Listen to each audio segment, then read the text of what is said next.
Mañana. Entonces, acuérdense que en la mañana estuvimos trabajando esta imagen, como de los kilomicrones, el metabolismo de las VDL que está aquí, y por último el metabolismo de las HDL, si bien recuerdan, que fue esto lo que platicamos. Ahora, yo les quisiera preguntar, ya hemos visto estos esquemas, entonces me gustaría preguntarles, ¿qué pasaría, por ejemplo, si está mutado el receptor LDL? ¿Qué pasaría si está mutado este receptor?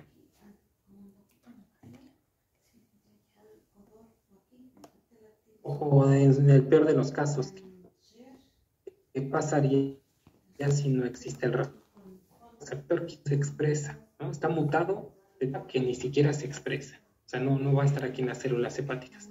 Adelante, Marisol. Pues el proceso se interrumpe y hay una acumulación de colesterol. Exacto, ¿no? Entonces, sí, efectivamente, Marisol. Entonces es eso. Imagínense que el receptor, estos receptores que se llaman LDL, que están aquí también,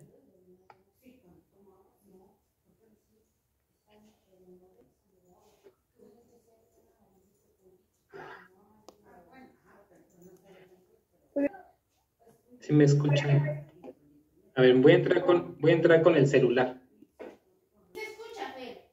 ¿Se escucha? Bien. Sí, profe, todo bien ya. ¿Bien? Bueno. Entonces, era nada más comentar eso, ¿no? A ver, nuevamente lo vuelvo a comentar para los que acabaron de llegar. ¿Qué pasaría si los receptores, estos receptores LDL, que son estos, ¿bien? Son receptores LDL. ¿Qué pasaría si no existen? Bueno, número uno, ¿para qué servían estos receptores? A ver, antes de pasar esa pregunta. ¿Para qué sirven estos receptores? ¿A quién van a reconocer? A las LDL. Ajá, o a las IDL, ¿no? Porque vean las flechitas. Entonces, los receptores van a reconocer a las LDL o a las IDL. Entonces, para eso sirve, ¿no? Entonces, cuando esta lipoproteína llega aquí y se pega, pues va a entregar su contenido. Las lipoproteínas, ya sea que entren por completo o que entreguen su contenido. Entonces, para eso sirven los receptores. Pero, ¿qué pasaría si de plano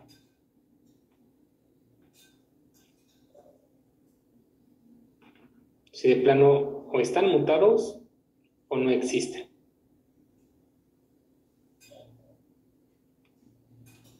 Y ya Marisol nos decía un comentario. Si están mutados, Marisol, ¿nos puedes volver a repetir tu respuesta para los que acabaron de llegar, por favor? Ok, sí, entonces los receptores están mutados o no existen, hay una acumulación de colesterol.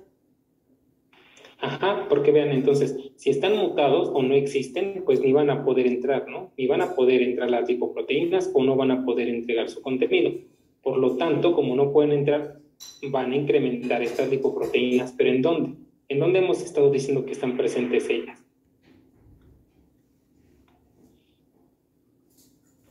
¿Alguien recuerda?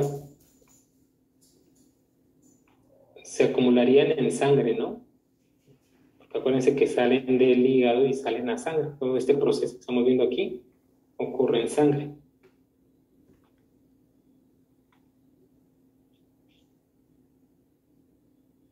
Sí, Paula, vi tu mensaje. Espero que esté por aquí y nos esté escuchando. Entonces, eso sería, ¿ok? Que debe de quedar claro entonces eso. Si el receptor LDL está mutado o no existen, en el peor de los casos, pues las LDL no van a poder entregar su contenido o no van a poder ingresar. Por lo tanto, las LDL incrementan. ¿En dónde van a incrementar? En sangre. ¿Y cómo incrementan? Cuando yo tome una muestra de sangre, ¿cómo va a aparecer el colesterol? Lo que nos decía Marisol es que se aumenta. Y sí, justamente va a ocurrir eso. Entonces, receptores mutados no dejan que entren las lipoproteínas y por lo tanto se incrementan en sangre y por lo tanto incrementa el colesterol, ¿no? Incluso los triglicéridos. Ahora, ¿qué pasaría? Otro comentario. ¿Qué pasaría si los receptores LDL están bien, funcionan bien? Pero ¿qué pasaría, por ejemplo, si B48 no existe, no se produce o está mutada? ¿O qué pasaría con la E, si no existiera la E? O la C.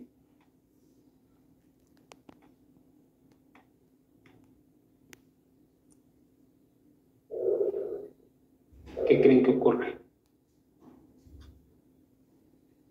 Lo mismo. Lo mismo, ¿no? Porque imagínense, si por algún motivo B100 está mutada, por ejemplo, quizás no podría ingresar, ¿no? Aunque el receptor esté bien, quizás no hay una buena interacción. Especialmente cuando está mutado en la apoproteína D o la proteína, por ejemplo, C. Bueno, pues entonces normalmente la C funciona como... Normalmente la apoproteína de tipo C favorece la interacción o interactúa con la lipoproteína lipasa. Entonces, si la apoproteína C no existe, entonces los VLDL no van a poder interactuar con la lipasa.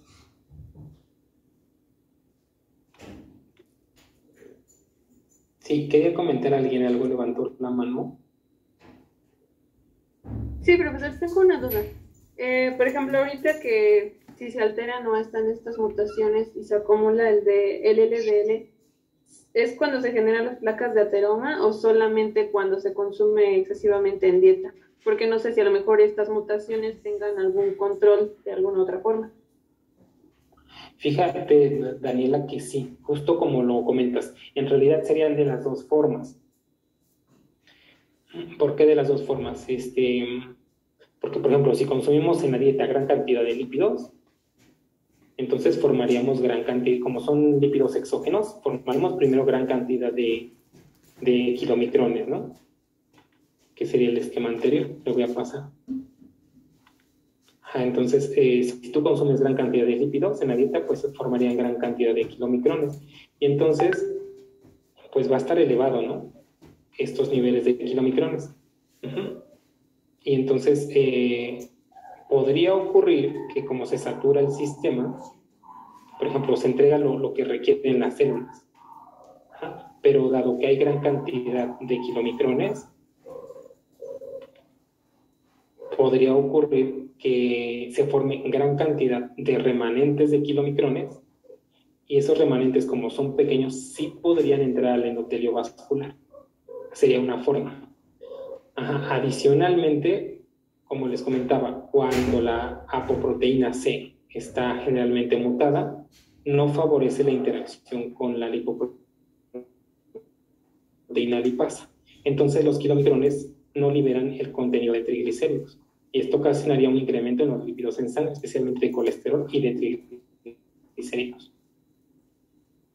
Entonces, el incremento de lípidos en sangre puede ocurrir por un consumo en exceso y por afecciones, ¿no? En los receptores o en las apoproteínas. Sí podría ocurrir por las dos situaciones. Ese sería mi comentario, Daniela. No sé si lo escuchaste. Sí, profesor, gracias. Ok, bueno, pues eso es lo que les quería comentar. Y bueno, entonces lo que quiero que noten es eso, porque entonces significa que si hay una alteración, en los receptores, como en algunas apoproteínas, como por ejemplo la C, que es muy importante, o la B, entonces va a haber un incremento de apoproteínas, de lipoproteínas en sangre, y eso significa que vamos a encontrar una mayor concentración de lípidos en sangre. Y a eso le vamos a llamar dislipidemia, que es lo que les quiero platicar el día de hoy. Entonces aquí les voy a compartir un video para que ustedes visualicen un poco cómo funciona el metabolismo de las lipoproteínas. Es didáctico y les va a ayudar mucho. Bueno, pues entonces, ahora, número 1, ¿qué es una dislipidemia? Una dislipidemia ya habíamos dicho que son cambios o alteraciones en la concentración de lípidos generalmente en sangre. Ya sea, normalmente las dislipidemias se dan a consecuencia de un aumento de lípidos, pero también de lipoproteínas, ¿no? Pero también podría ocurrir que una dislipidemia se dé a consecuencia de una disminución de las lipoproteínas, como por ejemplo, cuando disminuyen las HDL, puede dar origen a un incremento de lípidos en sangre, y eso también sería una dislipidemia. Entonces, en conclusión, alteraciones en el metabolismo de lipoproteínas por incremento o disminución pueden conllevar a una dislipidemia. También a las dislipidemias les llaman hiperlipemias. Y las hiperlipemias se clasifican en 3 tipos: por su perfil lipídico, por su etiología y por su fenotipo. Así las clasificamos. Les voy a mostrar la primera clasificación por su perfil lipídico. Se pueden clasificar como en hipercolesterolemia familiar aislada, en hiperlipemia mixta y en hipoalfa-lipoproteinemia. ¿Qué significa la primera? Bueno, significa que la dislipidemia se da a consecuencia de un aumento del colesterol. Pero principalmente este aumento del colesterol está ocasionado por un aumento en las lipoproteínas LDL. Entonces, cuando les comenten en qué consiste una hipercolesterolemia aislada, significa que está aumentando el colesterol, por eso es hipercolesterolemia. Y aislado hace referencia a que solo vamos a encontrar un incremento del colesterol y no de otro lípido. Por ejemplo, si nosotros tomamos la sangre de un paciente, separamos el suero y en el suero medimos las lipoproteínas, y si encontramos que solamente hay un incremento de colesterol, únicamente de colesterol, entonces diremos que se trata de una hipercolesterolemia aislada. Ahora, ¿qué pasa si a ese mismo paciente, a un paciente, le tomamos igual una muestra de sangre, le separamos el suero y medimos las lipoproteínas? Pero ahora observamos que ese paciente tiene tanto un incremento de colesterol como de triglicéridos. Cuando encontremos ese fenómeno, incrementado los dos, entonces le vamos a llamar hiperlipemia mixta. Y finalmente, cuando analicemos la sangre de un paciente, especialmente el suero, y encontremos una disminución de las lipoproteínas de alta densidad, es decir, de las HDL, entonces diremos que se trata de una hipoalfa-lipoproteinemia. Entonces, me gustaría saber si queda claro estos datos. Si miden la concentración de lípidos en un paciente y solo encuentran colesterol aumentado, decimos que se trata de una hipercolesterolemia aislada. Si encuentran los dos aumentados en la sangre de un paciente o en el suero, pues es hiperlipemia mixta. Y si encuentran una disminución de las HDL, entonces se llama hipoalfa-lipoproteinemia. ¿Sí? Me gustaría saber, ¿sí? ¿Sí lo siguieron? Sí, profe. Sí. Bueno, ojo con esto, y sí lo quiero remarcar o recalcar, porque así van a venir casos en su evaluación. No de teoría, sino de laboratorio. Entonces, para todos en general, deben ustedes identificar una hipercolesterolemia aislada, ¿no? Significa que solo hay aumento de colesterol. Mixta, de los dos, o si hay una disminución de las HDL, pues hipoalfa-lipoproteinemia. Bueno, a ver si entonces, si ya lo tienen en claro, les quiero poner rápido un ejemplo. El valor normal del colesterol en un individuo, en sangre, debe de ser menor a 200. Entonces, menor a 200 es el valor normal del colesterol. ¿Qué pasa si yo a mi paciente le encuentro 300 de colesterol? ¿Cómo lo voy a categorizar? Le mido también, esto es el valor del colesterol, le voy a poner aquí colesterol. Encuentran que triglicéridos es de 150.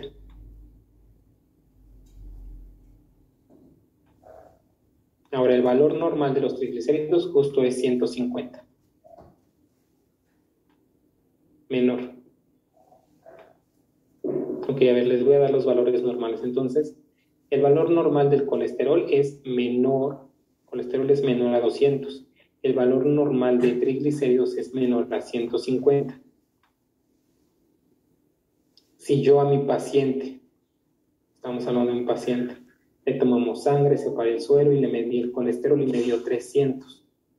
Y encontré que los triglicéridos son de 150. ¿Cómo voy ¿Qué diría yo de este paciente? Que tiene una hipoalfa-lipoproteinemia, hipercolesterolemia o una hiperlipemia mixta, por lo que hemos visto. Una hipercolesterolemia aislada.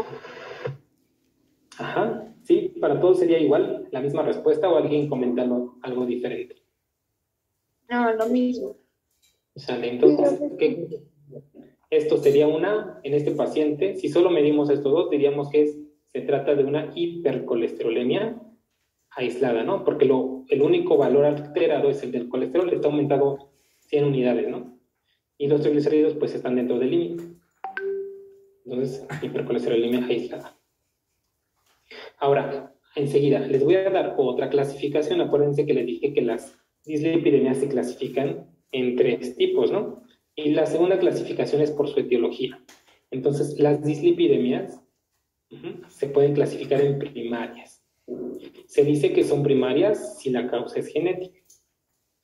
Ahora, también se pueden clasificar por etiología, acuérdense, en adquiridas.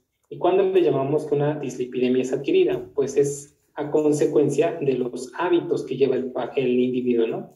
Por ejemplo, si no hace ejercicio y tiene una dieta rica en lípidos o tiene una alimentación excesiva, pues entonces eso es por cuestiones de hábitos, ¿no? Entonces será una dislipidemia adquirida. Ahora, también tenemos una clasificación de etiología de acuerdo a cuando son secundarias. ¿Cuándo una dislipidemia es secundaria? Bueno, cuando es a consecuencia de otra enfermedad.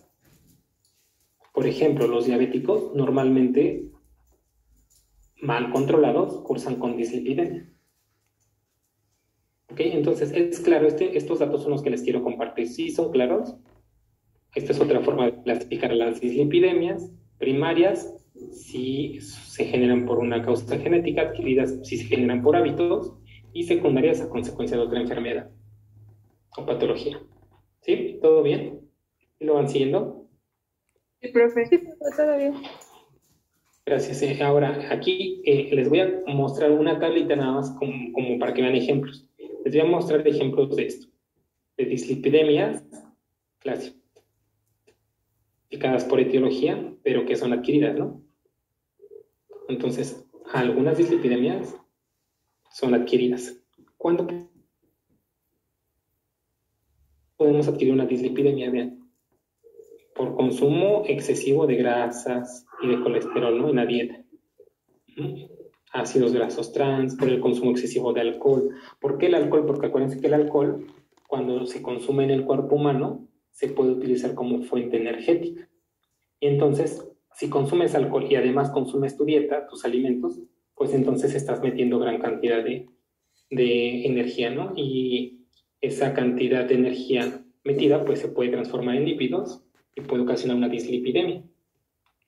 Azúcares, por ejemplo, ¿no?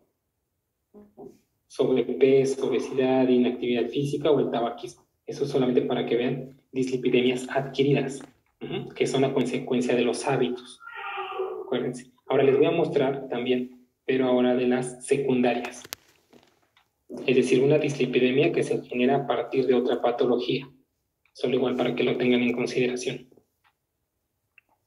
Vean aquí, les muestro una tablita en donde se muestra que, por ejemplo, durante el embarazo, durante la diabetes mellitus, que les pongo el ejemplo que es muy clásico, enfermedades hepáticas. Acuérdense que el hígado produce gran cantidad de lipoproteínas. Acuérdense que vimos que capta los kilomicrones, pero también produce las VLDL. Entonces, cuando hay una falla hepática, pues se pueden producir este tipo de dislipidemias. En problemas renales también, porque normalmente cuando hay una falla renal, se pierden, se retienen algunas moléculas. Por ejemplo, no se puede secretar creatinina, etc., o urea, ¿no? Pero recuerden que cuando hay un problema renal incluso puede haber pérdida de proteína, como la albúmina. Entonces, si se pierde la albúmina, entonces esa pérdida de albúmina es reemplazada con la producción de una mayor cantidad de lipoproteínas. Entonces, vean aquí hay otras, por ejemplo, por consumo de drogas, algunas otras enfermedades que se llaman acromegalia, por una producción excesiva de hormona de crecimiento, por ejemplo, por estrés o por enfermedades, por ejemplo, inmunológicas como el lupus. Entonces, para que vean que existen diferentes enfermedades que pueden ocasionar dislipidemias. Y la clásica, que no quiero que se les olvide, es que es la diabetes, que es muy clásica. Sobre todo porque si un paciente diabético no se controla, no toma su medicamento metformina o insulina, entonces eso podría ocasionar que se descompense el metabolismo y haya una alta concentración de lipoproteínas en la sangre. Y es muy frecuente, de verdad. Y bueno, ahora acuérdense que también hay otra forma de clasificar a las dislipidemias por su fenotipo.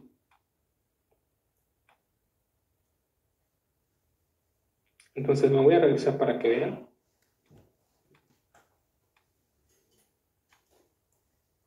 Aquí está. Entonces, otra forma de clasificar a las dislipidemias es por su fenotipo, si bien recuerdan.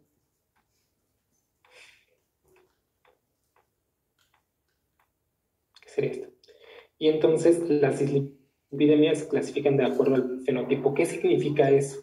Bueno, significa que cuando, por ejemplo, como médico, como enfermera o enfermero, se toma una muestra de sangre a un paciente que le queremos medir el perfil lipídico, por ejemplo, entonces, pues de entrada vamos a citar a nuestro paciente, le vamos a pedir que nos den una muestra de sangre, vamos a separar el suero y vamos a medir las lipoproteínas, ¿no?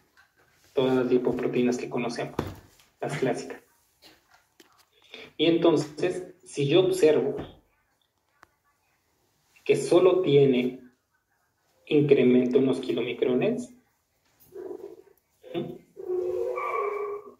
y que ese incremento de los kilomicrones está relacionado con los triglicéridos, diré que es un fenotipo 1. ¿Ok? Entonces, si encontramos que ese paciente tiene incrementado los kilomicrones y ustedes saben que los kilomicrones transportan gran cantidad de triglicéridos, por lo tanto, pues diríamos que se trata de un fenotipo 1. Pero ¿qué pasa si durante la determinación encuentro que lo que está incrementado no son los kilomicrones, sino son las LDL? Acuérdense que las LDL normalmente lo que transporta es colesterol. Entonces, bueno, pues diremos que se trata de un fenotipo 2. Y además, lo que va a estar incrementado en sangre va a ser colesterol. Por lo tanto, diríamos que es una hipercolesterolemia. ¿Qué pasa con este fenotipo? Si encontramos que mi paciente tiene gran cantidad de VLDL y de IDL, las VLDL normalmente transportan triglicéridos y colesterol. Pero recuérdense que las LDL transportan colesterol. Y nos dicen que si tengo gran cantidad de colesterol, a consecuencia de las LDL y un poco de triglicéridos a consecuencia de las VLDL, entonces podré categorizar a este tipo de fenotipo como un fenotipo B2 y diríamos que se trata de una dislipidemia mixta. ¿Por qué diríamos que es una dislipidemia mixta? Porque estamos encontrando tanto VLDL, que transporta triglicéridos, como LDL, que transporta colesterol. Por lo tanto, esto se clasifica como un fenotipo 2B y sería una hiperlipemia mixta, ¿no? Mixta porque estamos encontrando tanto triglicéridos como colesterol. Si, por ejemplo, encontramos que tenemos VLDL y además IDL, entonces significa que las VLDL pueden tener triglicéridos, ¿no? Y las IDL pueden tener también triglicéridos y colesterol. Entonces, la presencia de estas dos lipoproteínas están relacionados con el fenotipo 3. Y también podríamos decir que se trata de una hiperlipemia mixta. Si, por ejemplo, encuentro que mi paciente en suero únicamente tiene VLDL, normalmente la VLDL lo que transporta son triglicéridos y en ocasiones también colesterol, pero en baja cantidad. Por lo tanto, aquí podríamos decir que se trata de una...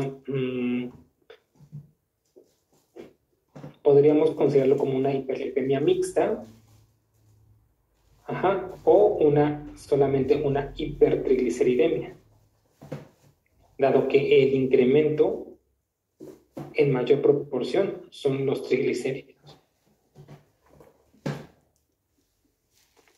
Y por último, si ustedes encuentran que hay kilomicrones y también que hay VLDL, ambos, en exceso en el suelo del paciente, pues bueno, normalmente los kilomicrones y las VLDL transportan gran cantidad de triglicéridos y en menor proporción colesterol. Por lo tanto, diríamos que se trata de una hipertrigliceridemia. Entonces, así es como clasifican a las dislipidemias de acuerdo a la lipoproteína que se encuentra en mayor abundancia en el suero del paciente. Ahora, ¿cómo lo miden? Lo que hacen es que toman el suero a través de un gel, como si fuera una gelatina. Y les voy a tratar de poner una representación.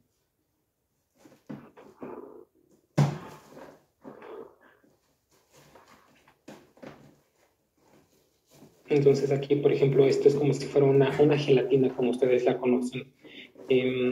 Normalmente son de color blanco. Se realizan a partir de agarosa, por ejemplo, o de poliacrilamida. Y normalmente colocan aquí en el primer carril. Aquí ponen un peine. ¿Qué pasaría, por ejemplo, si yo pongo un peine en una gelatina? Antes de que se solidifique. Lo dejamos el peine incrustado. Ahora, después de que se seca la gelatina, si yo retiro el peine, entonces me van a quedar esos pequeños perforaciones, ¿no? Esas huellas que dejó el gel, por decirlo así. Ahora, ¿para qué sirven esos pequeños pozos? Se llaman pozos. Para que se pongan en esos pozos un marcador que me va a indicar, yo coloco un marcador que me va a indicar cuánto pesa la lipoproteína. Quizás, un ejemplo, quizás 10 kilodalton, ¿no? O aquí quizás 20. O 30. Entonces, en el primer carril normalmente se coloca un marcador de peso molecular, que en realidad lo correcto sería ponerlos en sentido.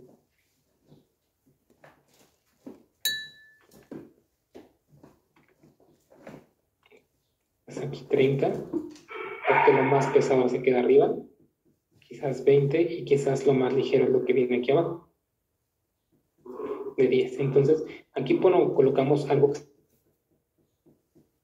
se conoce como un marcador de peso molecular que me va a indicar cuánto pesa mi lipoproteína. Marcador de peso molecular. Ahora, a continuación yo puedo poner aquí el suero de mi paciente para que yo separe ya las lipoproteínas. Entonces ahí, en ese pozo, yo coloco el suero y quizás puedo encontrar que tras hacer este proceso encuentro que la lipoproteína más abundante quizás sea la LDL. Quizás no encuentro otras lipoproteínas, quizás no encuentro a la IDL o a la VLDL ni a los kilomicrones. Quizás la que yo estoy encontrando aquí de manera abundante es la LDL. Entonces, si yo encuentro LDL, entonces me voy a determinar que este paciente, pues dado que las LDL transportan colesterol, entonces diría yo que este paciente presenta una hipercolesterolemia aislada, ¿no? Pero ¿qué pasaría si hago el análisis de otro paciente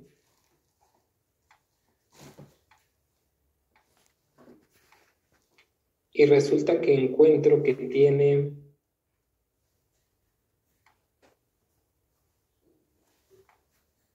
por una parte quizás tiene aquí arriba VLDL, esto sería una VLDL, y quizás también encuentro que tiene una ID, ¿qué podría ser? Quizás kilomicrones. ¿A qué se parece este fenotipo? Si yo encuentro que mi paciente, coloco el suero de mi paciente y encuentro que las lipoproteínas más abundantes son las VLDL y los kilomicrones, ¿a qué fenotipo se parecería de estos que yo estoy mostrando aquí? Al 5. Ajá, exacto, el 5. Entonces diríamos que se trata de una hipertrigliceridemia, ¿no? Porque tanto los kilomicrones como las VLDL lo que transportan son triglicéridos. Entonces así es como funciona. Pero quiero también decirles algo, que desafortunadamente esto que les estoy platicando hoy día ya no se considera tanto. Hoy día lo que más se considera es clasificar a las dislipidemias de acuerdo a la genética. Entonces, esto que yo les acabé de mencionar se conoce bien en la literatura, pero solamente es para contrastar. Normalmente las dislipidemias ya no se clasifican de acuerdo a su fenotipo. Actualmente, la manera con la que se clasifican de manera dominante a las dislipidemias es de acuerdo a su clasificación genética. Pero bueno, quería comentárselos porque también se tiene que abordar. Bueno, listo, entonces así es como podemos valorar el fenotipo de un paciente. Me parece que se va a cortar la sesión. ¿Podrán ingresar?